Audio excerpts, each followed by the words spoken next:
أما بعد فأعوذ بالله من الشيطان الرجيم. بسم الله الرحمن الرحيم. مثل الذين ينفقون أموالهم في سبيل الله كمثل حبة أنبتت 7 سنابل في كل سنبلة 100 حبة والله يضاعف لمن يشاء. وقال الله تبارك وتعالى في موضع آخر: لن ينال الله لحومها ولا دماؤها ولكن يناله التقوى منكم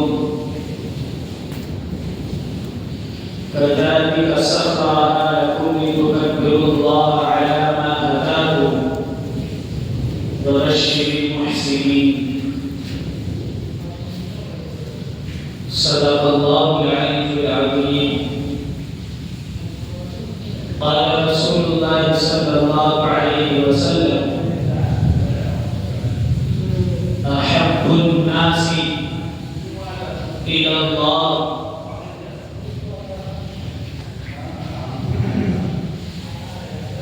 ينفعه للناس أو كما قال عليه الصلاة والسلام. میرے محترم بزرگوں، اللہ رب العزت کا بے انتہا احسان و کرم ہے کہ اللہ نے ہمیں جمعے کی نماز کے لیے مسجد کے اندر جمع فرمایا. دعا کریں کہ اللہ تبارک و تعالی ہمیں جمعی نمازوں کو قائم و دائم رکھنے کی توفیق رحمت فرمائے.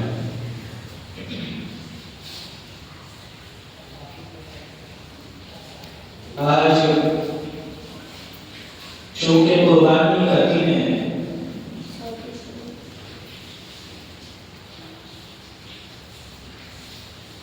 اللہ تبارک و تعالی نے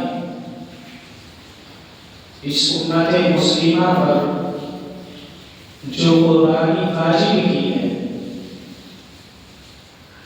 اس کا مطلب صرف یہ نہیں کہ آدمی اللہ کے راستے میں چند پیسوں کو خرچ کر کے جانور کو ذبح کر دے، بلکہ قربانی اس سے بھی کہیں زیادہ بڑھ کر کے قربانی صرف جانور کے ذبح کرنے کا نام نہیں ہے. اپنے نفس، اپنی خواہشات کو ان پر نہ چلنے کا نام بھی قربانی ہے. ایک دوسرے سے محبت اور انصاف کے پھیلانے اور بانٹنے کا نام بھی قربانی ہے. دلوں سے حسد اور بغض کو، کینہ کو ختم کرنے کا نام قربانی ہے. اپنی خواہشات کو مار کر اللہ کی عبادت میں مستقل طور پر جڑے رہنے کا نام قربانی ہے. قرآن مجید میں اللہ فرماتا ہے: لَن يَنَالَ اللَّهَ لُحُومُهَا وَلَا دِمَاؤُهَا، کہ جو جانور تم ذبح کرتے ہو اللہ کے راستے میں، جس کی قربانی پیش کرتے ہو،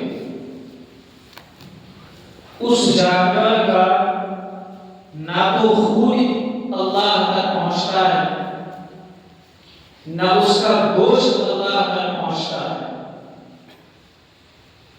تو گویا کہ تمہارا اللہ کے راستے میں پیسوں کو خرچ کر کے جانور خریدنا، پھر اس کو ذبح کرنا، اس جانور کا کوئی بھی حصہ ایسا نہیں ہے جو اللہ کو ملتا. تم دنیا والے آپس میں ہی اس جانور کو بانٹ کر کھا جاتے ہو. اللہ تبارک و تعالی کا اگر پر کوئی چیز پہنچتی ہے تو وہ نہ تو تمہارا پیسہ ہے، نہ تمہارے جانور کے گوشت کا کوئی حصہ ہے۔ اللہ تبارک و تعالیٰ صرف اور صرف تمہاری نیتوں کو دیکھتا ہے، صرف اللہ تمہارے تقوی کو دیکھتا ہے۔ شریعت مطہرہ میں یہ ضروری نہیں ہے کہ آدمی جانور کے 3 حصے ہی کرے گا، ایک حصہ رشتہ داروں میں، ایک حصہ غریبوں میں، مسکینوں میں، اور ایک حصہ اپنے لیے رکھے گا۔ یہ بات کوئی ضروری نہیں ہے۔ شریعت کے اندر یہ بھی ضروری نہیں ہے کہ آدمی قربانی کرے تو سارا کا سارا گوشت دوسروں میں بانٹ دے۔ یہ تمام چیزیں شریعت کے اندر ضروری نہیں۔ ضروری کیا ہے شریعت میں؟ قرآن کریم کی آیت کے مطابق قربانی کا اصل مقصد، اصل مطلب یہ ہے کہ آدمی اس جانور کو جس کو ذبح کر رہا ہے، اس کو ذبح کرے اس نیت کے ساتھ کہ مجھ سے میرا رب راضی ہو جائے۔ چاہے اس جانور کا گوشت سارا کا سارا آپ کے مقدر میں، آپ نے 10,000 کا جانور خرید لیا، اس کا سارا گوشت آپ کے مقدر میں تھا، آپ نے آپ کے پریوار میں کھا لیا، کوئی حرج نہیں۔ آپ نے جانور خرید لیا، اس کا سارا گوشت آپ نے غریبوں میں تقسیم کر دیا، اس سے بھی کوئی مطلب نہیں۔ اگر مطلب ہے تو صرف اس بات سے کہ آپ کی نیت اس قربانی کے کرنے سے کیا ہے۔ آپ کی نیت اس قربانی کے کرنے سے گوشت کا کھانا ہے، آپ کی نیت اس قربانی کے کرنے سے عوام الناس کو، لوگوں کو دکھانا ہے کہ جی تم نے تو چھوٹا جانور کیا ہے، ہم نے اکیلے نے بڑا جانور کیا ہے، تم نے تو ایک جانور کی قربانی کی ہے، ہم نے 3 جانوروں کی قربانی کی ہے۔ سارا کا سارا معاملہ منحصر ہے صرف اس بات پر کہ آپ کی نیت اس قربانی کے کرنے سے کیا ہے۔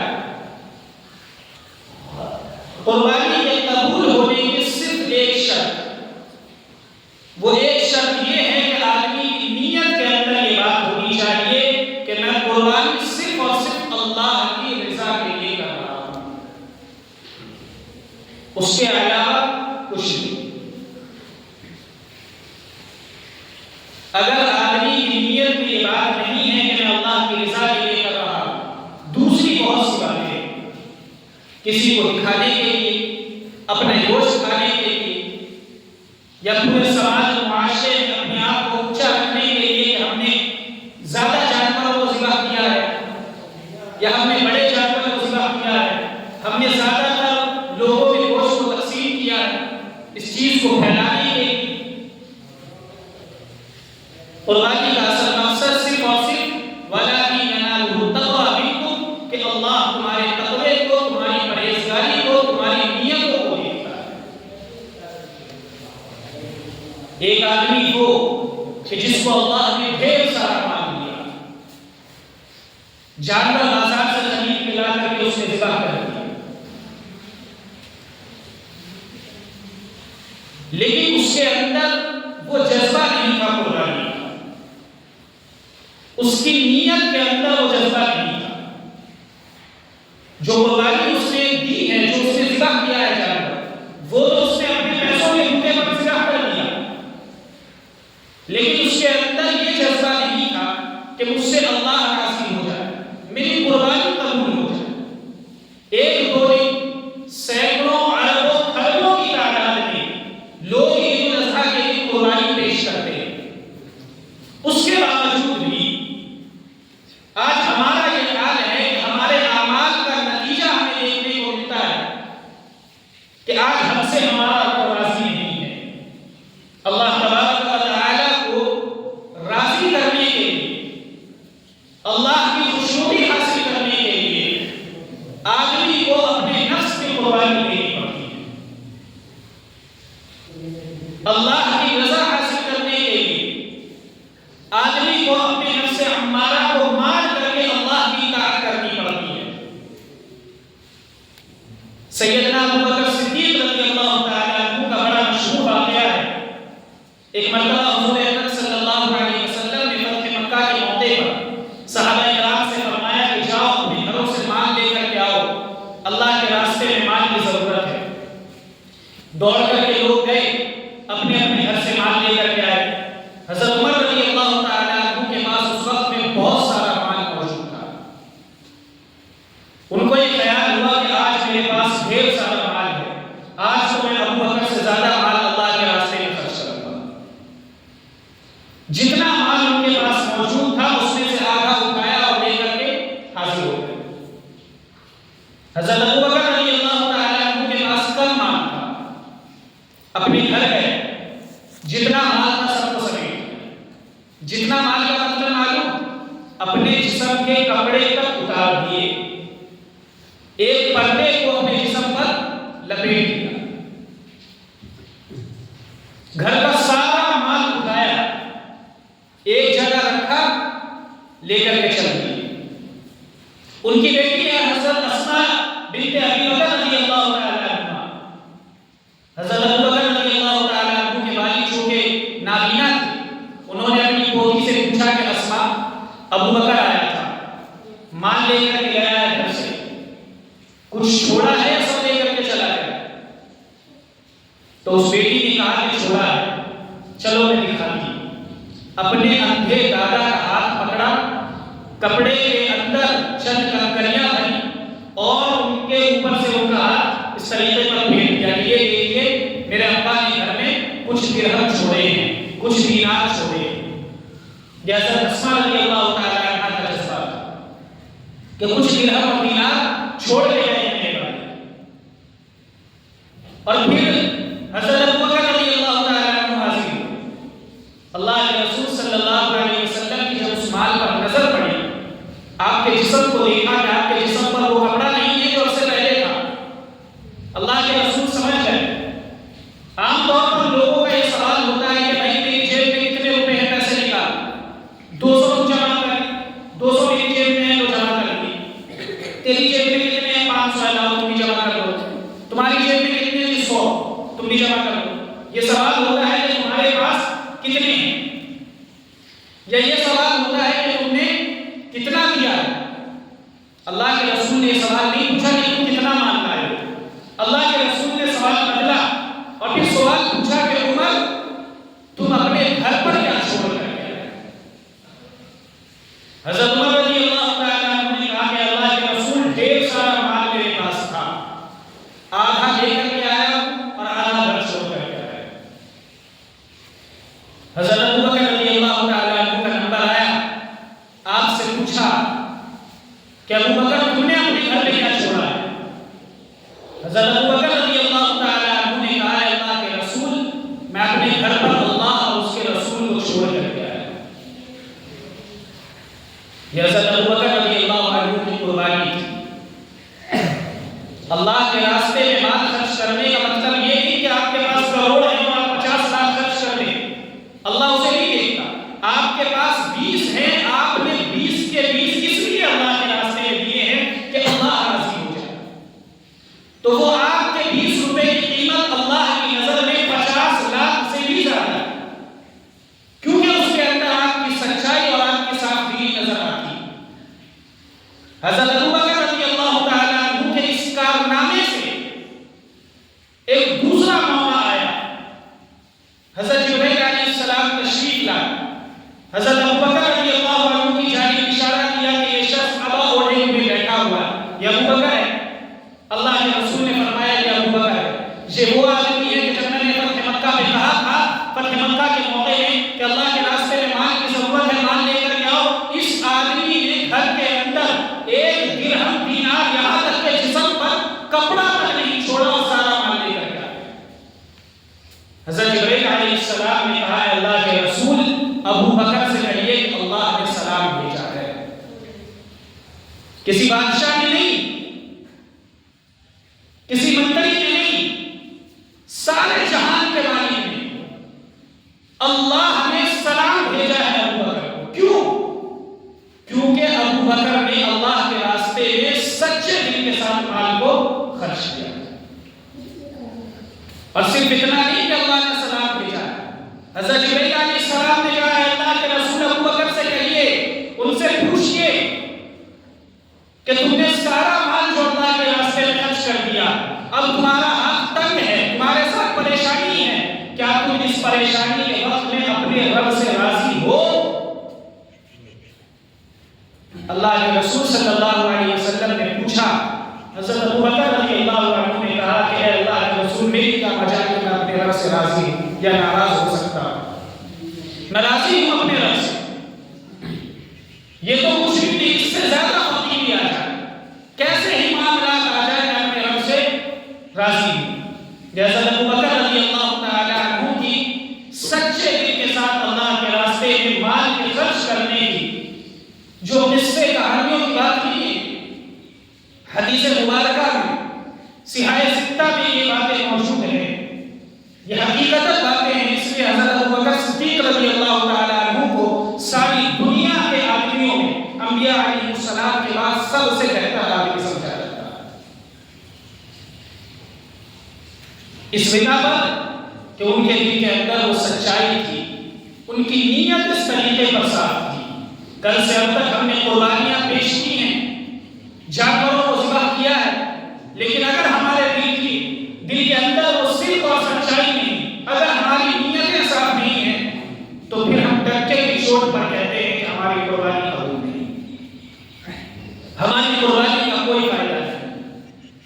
سیدنا ابو بکر صدیق رضی اللہ تعالی عنہ کو جو یہ مقام اللہ تبارک و تعالی نے دیا ہے، وہ اس بنا پر دیا ہے کہ انہوں نے جب جب اللہ کے راستے میں مال خرچ کیا، صحیح نیت کے ساتھ کیا ہے، اس بنا پر یہ سوچ کر کے کیا ہے کہ اللہ راضی ہو جائے، اللہ کے راستے میں جو ضرورت ہے وہ ضرورت پوری ہو جائے، اس کے علاوہ دوسرا کوئی خیال نہیں آیا۔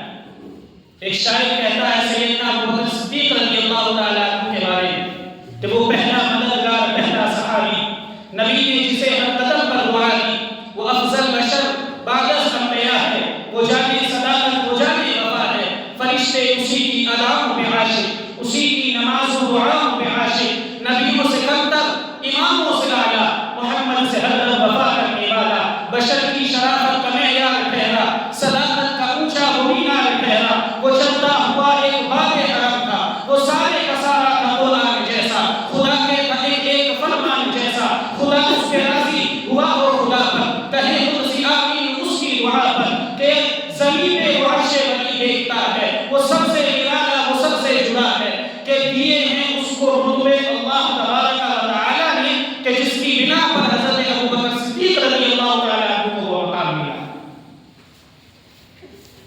اس لیے ہمیں چاہیے کہ ہم بھی اپنی نیتوں کو صاف رکھیں تاکہ اللہ رب العزت ہماری قربانی کو بھی قبول کرے، اپنے دل کو وسیع رکھیں، بڑا رکھیں۔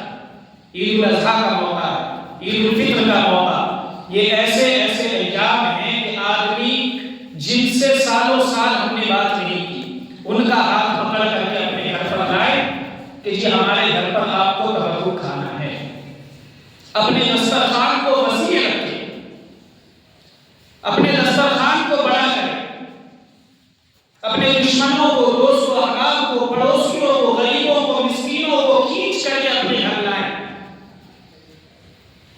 اس نیت کے ساتھ کہ آپ کے اور ہمارے درمیان میں محبت بڑھے اور اللہ اس محبت کے ذریعے سے ہماری مغفرت فرمائے۔ یہ ایسے موقع ہیں عید الاضحیٰ اور عید الفطر کے، یہ موقع ہیں ایک دوسرے سے ایثار اور محبت کے بانٹنے کے لیے، یہ مواقع ہیں ایک دوسرے کے دل میں جو حسد ہوتا ہے ایک دوسرے کے لیے، اس حسد کو ختم کرنے کے لیے۔ عید الاضحیٰ کا دن ہم نے صرف یہ خیال کیا کہ 2 رکعت نماز پڑھو، جانور کو ذبح کرو، نہیں، اپنی نیتوں کو صاف کرو۔ بخاری شریف کی سب سے پہلی روایت، سب سے پہلی حدیث، انما الاعمال بالنیات، کہ سارے کے سارے اعمال کا فیصلہ نیتوں کو دیکھ کر ہوگا۔ اس لیے اپنی نیتوں کو صاف کریں، دسترخوان کو وسیع کریں، دلوں کو بڑا کریں، اپنے پڑوسیوں کے ساتھ، دوست و احباب کے ساتھ، سب کے ساتھ اس عید کی خوشی اس طریقے پر منائیں کہ لوگ بھی ہمیں بھلا کہیں اور ہمارے لیے دعائیں پیش کریں۔ اللہ تعالیٰ ہمیں باتوں پر عمل کرنے کی توفیق عطا فرمائے۔ جن حضرات نے سنت نہیں پڑھی اس